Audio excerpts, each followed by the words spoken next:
ఇది లార్డ్ అందరికీ వందనాలండి. ఈ దిన వాగ్దానము కీర్తనలు 27వ కీర్తన మొదటి చరణం.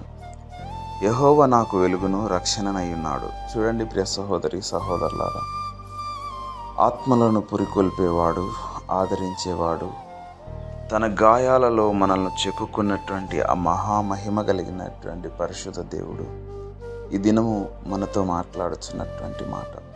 మన చుట్టూ ఉన్నటువంటి చీకటి అలుముకున్నటువంటి ప్రతి పరిస్థితిని, మన చుట్టూ జరుగుతున్నటువంటి ఎన్నో మనకు సంబంధం లేనటువంటి విషయాలు కానీ మాటలను కానీ దేవుడు తన యొక్క వెలుగుతో నింపి ఉన్నాడు. చీకటి ఎంత మాత్రమును దానిలో ప్రవేశించటానికి వీలు లేదు. ఒకవేళ భయపెట్టచ్చు, బాధ పెట్టచ్చు, కానీ నిన్ను అయితే వెనుక రక్షిస్తూనే ఉంటుంది. నీకు రక్షణగానే ఆ యొక్క మాట ఉంటుంది. సో కాబట్టి ఆయన పాద సన్నిధానమునందు మనం అందరం సాక్షులుగా మార్చబడదాం. Thank you God Jesus. అందరికీ వందనాలు.